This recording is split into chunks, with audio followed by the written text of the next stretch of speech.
everyone. I am Shayna Orzik-Sissel, CEO and President of Banríon Capital Management, and welcome to the latest episode of You're Doing It Alt Wrong.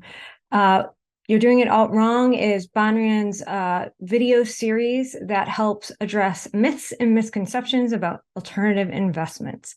Today's topic is that alternative investments underperform.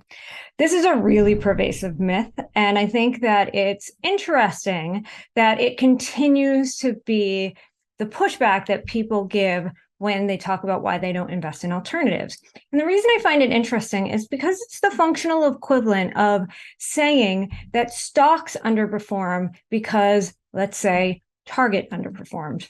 It's taking a small piece of a large universe and attributing all of the characteristics to the small input, a small piece, to the entire universe.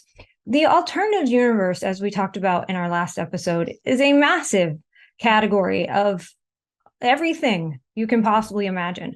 So to say that alternative investments underperform is just factually untrue. There may be parts of alternative investments that underperform at times, but that's why we focus so much on educating our advisors on the different areas of the market.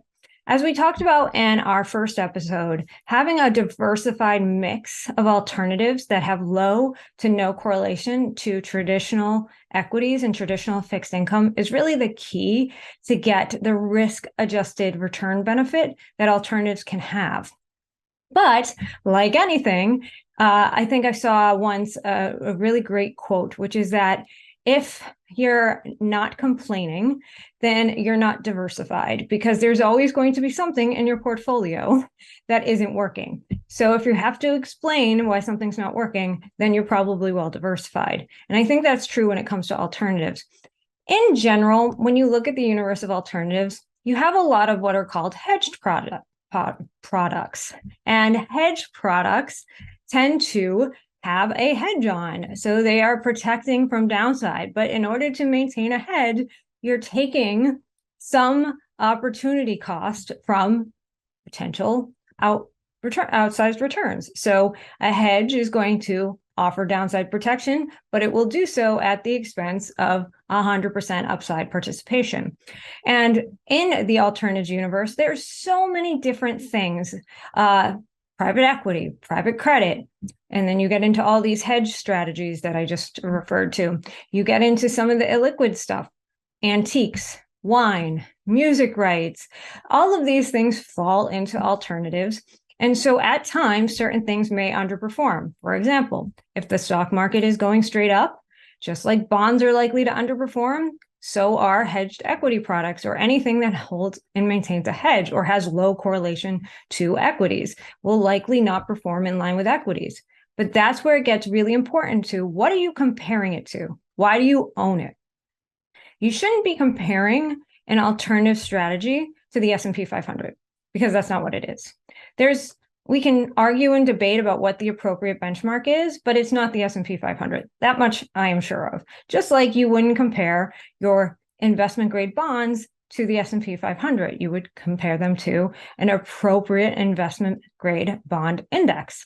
And so alternatives fall into that same bucket. You have to have an appropriate benchmark to measure returns and have appropriate performance expectations over time, and understanding that alternative products are different than equities, are different than fixed income, so they may behave and perform differently. That's actually why you own them. So the next time somebody says to you, alternatives outperform, I want you to remember, or alternatives underperform, I want you to remember what I said.